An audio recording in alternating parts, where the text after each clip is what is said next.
게스트 손혜원 의원 나오세요. 자, 이게 뭐예요, 이게? 제가 이거 하나 만들어 왔어요. 여러분들 보시기 좋게. 김종인 추 선생에 대해서 오늘 연구한 결과를 발표한다고 들었습니다. 맞습니까? 저는 이제 항상 제가 말씀을 드리는 건데, 저는 김종인 의원님하고 굉장히 오랫동안 알고 지냈어요. 20년도 넘게 알고 지냈고. 3대 멘토 중에 한 분이잖아요. 네. 저는 사실 여기 올 때까지도 물론 그랬고, 그분에 대한 그 믿음 같은 것들이 여러분들하고 많이 달라요. 그런데 정청래 의원 그 공천 탈락시키는 그 순간부터 제가 이분이 왜 이러실까라는 의문을 갖게 됐고, 지금도 이분이 하시는 행동에서 이분이 왜 이러실까라는 의문이 많이 있어요. 그런데 이분이 박근혜 대통령을 도울 때부터 하셨던 말씀이 있어요. 나는 대통령 될 사람을 도울 것이다.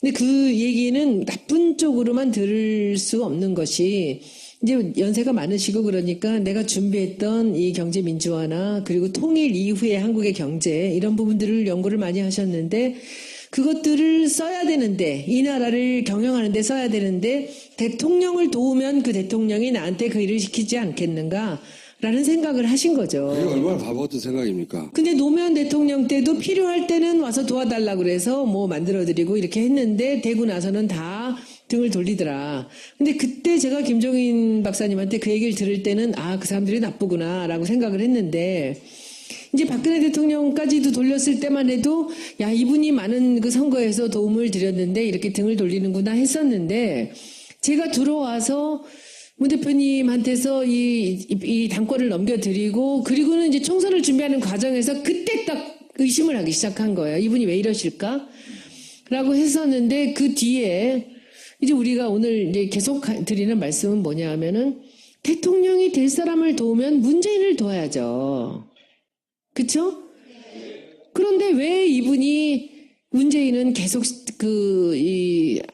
이제 공격하고, 그리고 다른 사람들, 문재인보다 반도 안 되는 지지율에 다른 사람들한테 자꾸 관심을 주실까? 그것도 계속 바뀌어요. 관심 있는 사람. 이거 바뀌는 게 오늘의 이제 얘기입니다. 다 돌아다녔어. 이게 지금, 이게 6월 17일 날 단식 중단됐을 때, 이제 그때부터 시작입니다. 작년에 이재명 성남시장이 단식을 했던 적이 있죠. 그렇죠? 예산 문제 관련해서, 때문에. 예. 그래서 저희가 단식 중에 파파이스 가서 방문을 한 적도 있어요. 근데 그때 단식을 중단하면서 이재명 시장이 뭐라고 그랬냐면, 김종인 대표가 저를 살려주셨다. 왜냐면 이분이 나가셨어요. 그래서 이제 그만해라. 내가 너 얘기하는 거를 충분히 우리가 들어줄게. 당시 비대위원장이었던 김종인 대표가 광화문에 가가지고 이제 그만하라고 했죠. 그랬더니 이제 이런 멘트를 친 거예요. 나를 살려주셨다. 네. 예. 그 다음에 8월 15일 날 이 사이에 몇 번 만나셨겠죠. 예. 그 덕혜공주를 같이 관람을 합니다. 덕혜공주 영화를 같이 관람했을 테고. 거기서 다시 멘트가 나와요. 이재명 시장은 시기적절하게 리스크 테이킹을 잘한다. 예. 그리고 나서 12월 6일 날 탈당. 이때가 이제 이재명 시장이 지지율이 가파르게 올라갈 때예요. 예. 그러니까 탈당을 권유했다라는 이제 기사가 나오고 사실이 아니다 이런 얘기들이 나오면서 앞으로 더 약진할 가능성이 있다. 개별 대선 후보로 나와도 충분히 승산이 있다. 이때 막 이재명 시장이 탈당할지도 모른다는 소문이 기자들 사이에서 막 돌았어요. 개별 대선 후보로 나와도 승산이 있다는 말은 탈당이죠. 예, 무소속이나. 근데 여기서 여러분들이 진짜 여기서 조심해서 보셔야 될 거는, 김종인 대표의 지금 포텐셜 파워가 남아있는 게 뭐냐 하면은, 밖에서 다른 당들을 다 모을 수 있다는 거죠. 바른정당의 국민의당을 모을 수 있다는 거죠. 근데 모으려는데 단 하나가 부족한 거예요. 대선 후보가 없는 거야. 지지율이 제대로 된 20% 넘어야지 뭘 한번 해보겠는데, 빅텐트라고 말하는 것들이 있지만 이거는 빅텐트하고도 조금 다른 게, 문재인만 빼고 다 모이겠다는 거예요. 자기가 판을 깔아서 자기가 만들겠다는 그렇죠. 거죠. 그런데 그 판을 사실은 이분이 가면 바른정당하고 국민의당은 모을 수가 있는 거죠. 그러면 우리 당에서도 한 20명은 따라 나간다는 거죠. 자기 생각에는. 예. 20명, 30명 하면은 여기서 우리 당만큼의 사람이 되는 거예요. 소위 이제 비문, 민주당이 아까 잠깐 얘기했던 민주당의 비문, 바른정당, 국민의당을 그쵸. 본인이 대선 후보 하나, 유력한 대선 후보 하나 나가서 만들 수 있을 것이다, 판을. 이런 생각을 계속 하는 것 같아요. 그렇죠. 예. 그러니까 여기서 그 이 개별 대선 후보라는 거는 이재명 너 여차하면 이대로 계속 지지율 오르면 잘해봐. 그리고 탈당하면 내가 나가서 너 대통령 후보 만들어줄게라고 할 수 있는 거죠. 그럴 때 이제 이재명 시장이 화답을 했어요. 그렇지. 나는 탈당 안 한다. 지면 승복할 거다. 똑같 돼버렸어, 여기서. 근데 이제 그게 중요한 게 12월 6일 있고 12월 21일 있잖아요. 네. 그 사이에 무슨 일이 벌어졌을까요? 지지율이 떨어지기 시작했어요. 그러면은 이 그리고 양반은 탄핵도 그렇지. 탄핵 인용 이후에 이재명 지지율이 이제 떨어지기 시작했죠. 떨어졌어요. 상승세가 꺾이기 꺾이니까 이때만 하더라도 그래도 여전히 2등이었어요. 예. 네. 그런데 또 꺾이니까 이제 이분이 보는 건 뭐냐면 지지율이 계속 올라가야지 꺾이면 그거는 소용이 없는 거지. 그러고 이제 그 다음에 조용해지면서 다음 거 보십시오. 그리고 이제 여기서 1월 3일 날 이 반기문 안정감 주는 지도자로 이제 거론을 해요. 근데 사실은 제 느낌에는 김종인 박사는 반기문을 썩 좋아하지 않아요. 하지만 갈아탈 수 그렇지만 있는 갈아탈 수 있는 여지를 남겨놓고 있어야 되는 거죠. 왜냐하면 지지율이 오르고 있기 때문에. 그런데 이제 왔어요. 1월 13일 날. 만날 용의가 있다. 그리고 만나고서 만났다 안 만났다 막 이랬죠. 근데 이 양반이 이렇게 비밀리 회동을 하고는 안 만났다고 하는 거를 몇 번 했어요. 믿을 만한 사람이 못 되는군요. 아니 그러니까 아직은 숨겨놓고 싶은 거죠. 왜냐하면 이 지지율이 어디까지 올라갈지를 봐야 되기 때문에. 그죠? 그랬었는데 그 다음에 1월 30일 날 여기서는 이제 지지율이 떨어졌어요. 자신이 주인공이라는 생각을 버리자면 도와줄 수가 없다. 이거 신문에 나온 멘트들이에요. 이러고 나서 바로 2월 1일 날 그냥 그 지지율 때문에 이분도. 예. 세 번째 후보. 이제 또 안희정이 나오는군요. 여기서 지금 이제 1월 31일 날 박기분이 탈당하기 전날 바로 이런 기사가 나와요. 시간이 이제 딱 이어지네요. 네, 네. 12월 달에 눈여겨다 버리고. 사랑을 움직이는 거거든. 이제 안희정한테 눈독을 들이기 시작했어요. 그렇죠. 여기 네. 안희정을 만나 탈당 권유. 이 탈당 얘기는 똑같아요. 아까 이재명하고 똑같은 케이스예요. 여기는 실제 이런 얘기가 오갔는지 아닌지는 몰라요. 기사가 나와요. 김종인 안희정 만나 탈당 권유. 그날 바로 탈당 권유 말도 안 되는 소리. 그리고 이 날 탈당 얘기가 있지도 않았는데 왜 나왔는지 모르겠다. 이분들이 근데 여기서 보면 그 이재명 시장보다 안 지사가 훨씬 더 적극적으로 화답을 하는 거예요. 그리고 화답을 하는데 여기서 하고 나서 그다음에 그 대연정 발언이 나오는데 내가 이 전에 거 하나 하라는데 우리 계속 이걸 말을 안 듣는데 보좌관이 말을 안 들었다는 혼잣말 한 거예요. 보세요. 이 대연정 발언이 이게 안 지사가 전에부터 옛날 노무현 대통령도 그랬고 대연정 얘기를 했었지만 저기서 2월 2일 날 이 사람이 대연정을 얘기를 왜 했을까요? 김종인 박사를 만나고 용기를 얻었겠죠.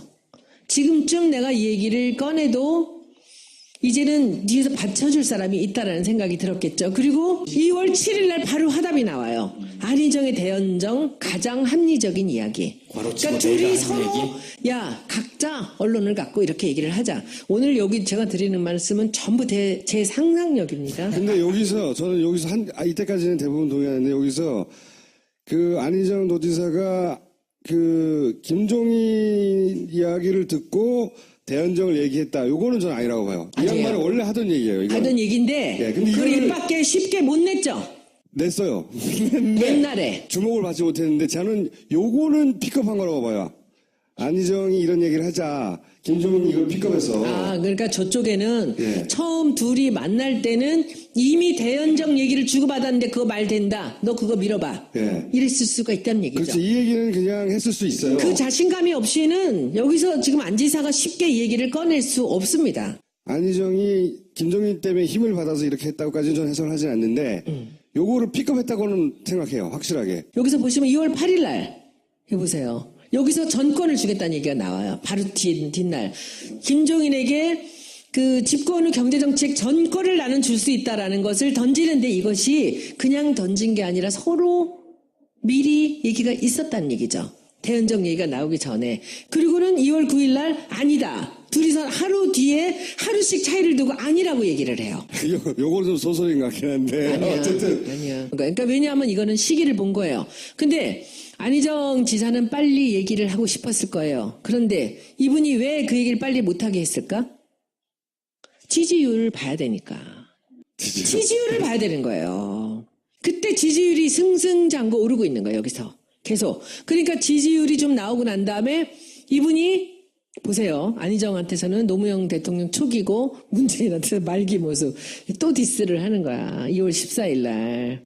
그리고 안희정 지지율 상당히 더 많이 올라갈 가능성도 있다고 보인다. 그거는 당연히 이때부터 차곡차곡 올라가고 있으니까. 그리고는 이분이 독일을 가면서 갔다 와서 뭐 한다 그랬죠? 위낸 구상을 밝히. 민행 구상 거기 뭐 나오지? 자기가 순교한다 그러잖아요. 네, 민은 구상. 그 순교라는 건 저는 이렇게 뜻이 들려요.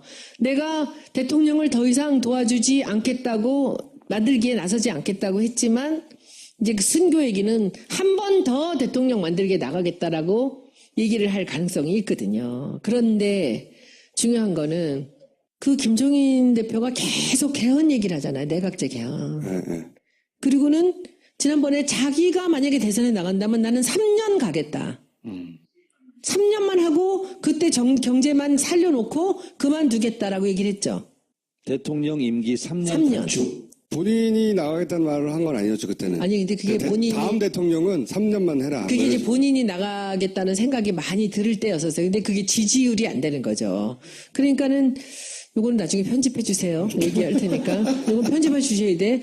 어떤 기자한테 왜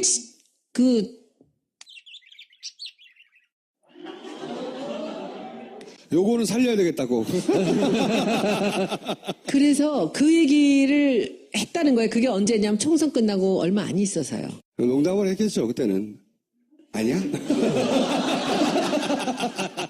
그랬는데 지금도 이 자기가 대중성이 없다라는 걸 알고 계세요. 그러나 이제 답답한 거죠. 대통령 만들어서 그 사람한테 경제정책을 해준다라는 것 자체가. 그러니까 내가 나가서 그냥 하면 어떨까라고 생각을 하는데 그게 쉽지 않은 일이라는 걸 알면서 저는 지금 이제 민행 구상에서 나올 다음번 제가 생각했던 것이 이것은 제 상상입니다. 저는 안희정을 내가 돕겠다라고 공표를 하면서 내각제 개헌 투표, 국민투표와 대통령 선거를 같은 날 하자. 그리고 이것을 3년만 하겠다. 나는 대통령 나가면. 그건 언제 할 거냐? 만약에 탄핵이 기각이 되면 할 거라고 봐요. 나는. 그렇지. 기각이 되면. 저는 기각이 돼도 인용이 돼도 할 것 같아요. 인용이 되면 그게 안 먹힐 텐데. 아니죠. 우리 당에 경선을 앞두고 할 거라고 봐요. 저는 탄핵의 결과가 나오면 이게 나올 거라고 생각했는데 여기서 우리 김 박사님을 피곤하게 만드는 일이 벌어진 거지. 뭐? 선의. 선이. 응? 안희정의 선의 발언. 선한 의지 때문에 지지율이 떨어질까봐 지금 너무 걱정하시는 거예요. 떨어지면 안 되거든요. 계속 올라가야 되거든. 그러면 안희정도 또 버리는 거예요? 아니죠. 이제 버릴 카드가 별로 없어. 근데 이제 이게 남은 지금 카드가. 그런데 이제 그 카드가 저는 이게 궁금한 게 제가 오늘 총수님한테 이걸 여쭤보고 싶은 게 만약에 어저께 물어봤잖아. 내가 어저께 물어봤잖아. 어제 물어봤는데 제가 속 시원한 대답을 못 받았어요. 만약에 탄핵의 결과가 나온 다음에 지금 안희정과 두 분이 우리 둘이 연대를 한다. 대연정으로 간다. 그렇게 해서 나왔을 때, 이제 국민투표 대통령 선거랑 함께 그 3년 임기로 하고 내각제를 한다. 그걸 들고 나왔을 때 반응이 어떨까요? 누구의 반응이요? 국민 전체의 반응이. 그 경선에서 안희정 도지사가 지죠, 그러면. 폭망하죠, 그렇게 되죠. 김종인 대표가 본인이 전통적인 야권 지지자들한테 얼마나 미움을 받는지를 계산해서 빼고 있어요. 근데 만약에 경선이 아니고 예. 그러면 이제 그 김종인 대표의 구상대로 되려면 안희정 도지사가 탈당을 해야 되거든요. 그렇죠. 그러니까 김종인의 착각은 첫째, 자기가 얼마나 미움을 받는지 모른다는 거고요. 알아요. 그런데 여기서 하나가 보수 쪽에서는 아직도 나한테 40, 50%는 내가 대통령에 나갔을 때 찍진 않겠지만은 내가 대통령을 돕는다 했을 때 걔한테 힘이 실린다라는 것도 알고 계세요. 그리고 두 번째는 본인이 그리는 그림 구상을 완성시키려면 자기가 그 후보를 데리고 나갈 수가 있어야 돼요. 지금 민주당에 남아있는 3대 후보들은 안 나가요. 거기 또 자기 생각대로 안 되는 거죠. 못 나가죠. 예. 안 나가기도 안 하고. 나가고 못 나가고 그러니까 김종인 대표의 구상은 자기대로 되지 않을 거라고 생각합니다. 근데 혹시나 네. 나갔을 때는 내가 대통령이 될 수도 있다라는 확신이 있으면 나갈 수도 있지 않나? 안 나가. 절대 안 나가요? 안 나간다고. 몇 번을 얘기해, 내가. 네, 지금 경제학자나 이런 사람들 얘기로는 전부 다 아주 정말 이 실력 있는 사람들이 하는 얘기가 김종인 안희정 카드 말 된다는 거예요. 아니 그 사람들 생각이 안희정한테 안 물어봤잖아. 안희정은 안 나가요. 절대. 김종인 전 대표의 관점에서 푸른 거잖아. 각 후보를 어떻게 상대했는가. 저기 지지율만 집어넣으면 훨씬 재밌어요. 그 지지율이 딱 떨어지는 순간에 빠져요. 자 여기까지 하겠습니다. 감사합니다. 바른정당의 국민의당을 모을 수 있다는 거죠. 근데 모으려는데 단 하나가 부족한 거예요. 대선 후보가 없는 거야. 지지율이 제대로 된 20% 넘어야지 뭘 한번 해보겠는데 빅텐트라고 말하는 것들이 있지만 이거는 빅텐트하고도 조금 다른 게 문재인만 빼고 다 모이겠다는 거예요. 자기가 판을 깔아서 자기가 만들겠다는 그렇죠. 거죠. 근데 한마디로. 그 판을 사실은 이분이 가면 바른정당하고 국민의당은 모을 수가 있는 거죠. 그러면 우리 당에서도 한 20명은 따라 나간다는 거죠. 자기 생각에는. 예. 20명, 30명, 30명 하면은 여기서 우리 당만큼의 사람이 되는 거예요. 그 소위 이제 비문, 민주당이 아까 잠깐 얘기했던 민주당의 비문, 바른정당, 국민의당 그쵸. 본인이 대선 후보 하나, 유력한 대선 후보 하나 나가서 만들 수 있을 것이다 판을 이런 생각을 계속 하는 것 같아요. 그렇죠. 예. 그러니까 여기서 이 개별 대선 후보라는 거는 이재명 너 여차하면 이대로 계속 지지율 오르면 잘해봐. 그리고 탈당하면 내가 나가서 너 대통령 후보. 게스트 손혜원 의원 나오세요. 자, 이게 뭐예요 이게? 제가 이거 하나 만들어 왔어요. 여러분들 보시기 좋게. 김종인 추 선생에 대해서 오늘 연구한 결과를 발표한다고 들었습니다. 맞습니까? 저는 이제 항상 제가 말씀을 드리는 건데 저는 김종인 의원님하고 굉장히 오랫동안 알고 지냈어요. 20년도 넘게 알고 지냈고. 3대 멘토 중에 한 분이잖아요. 네. 저는 사실 여기 올 때까지도 물론 그랬고 그분에 대한 그 믿음 같은 것들이 여러분들하고 많이 달라요. 그런데 정청래 의원 그 공천 탈락시키는 그 순간부터 제가 이분이 왜 이러실까라는 의문을 갖게 됐고 지금도 이분이 하시는 행동에서 이분이 왜 이러실까라는 의문이 많이 있어요. 그런데 이분이 박근혜 대통령을 도울 때부터 하셨던 말씀이 있어요. 나는 대통령 될 사람을 도울 것이다. 근데 그 얘기는 나쁜 쪽으로만 들을 수 없는 것이 이제 연세가 많으시고 그러니까 내가 준비했던 이 경제 민주화나 그리고 통일 이후의 한국의 경제 이런 부분들을 연구를 많이 하셨는데 그것들을 써야 되는데 이 나라를 경영하는 데 써야 되는데 대통령을 도우면 그 대통령이 나한테 그 일을 시키지 않겠는가 라는 생각을 하신 거죠. 이게 얼마나 바보 같은 생각입니까? 근데 노무현 대통령 때도 필요할 때는 와서 도와달라 그래서 뭐 만들어드리고 이렇게 했는데 되고 나서는 다 등을 돌리더라. 근데 그때 제가 김종인 박사님한테 그 얘기를 들을 때는 그 사람들이 나쁘구나 라고 생각을 했는데 이제 박근혜 대통령까지도 돌렸을 때만 해도 이분이 많은 그 선거에서 도움을 드렸는데 이렇게 등을 돌리는구나 했었는데 제가 들어와서 문 대표님한테서 이 당권을 넘겨드리고 그리고는 이제 총선을 준비하는 과정에서 그때 딱 의심을 하기 시작한 거예요. 이분이 왜 이러실까? 라고 했었는데 이제 그만하라고 했죠. 그랬더니 이제 이런 멘트를 친 거예요. 나를 살려주셨다. 네. 예. 그 다음에 8월 15일 날 이 사이에 몇 번 만나셨겠죠. 그 덕혜공주를 같이 관람을 합니다. 덕혜공주 영화를 같이 관람했을 테고. 거기서 다시 멘트가 나와요. 이재명 시장은 시기적절하게 리스크 테이킹을 잘한다. 예. 그리고 나서 12월 6일 날 탈당 이때가 이제 이재명 시장이 지지율이 가파르게 올라갈 올라갈 때예요. 예.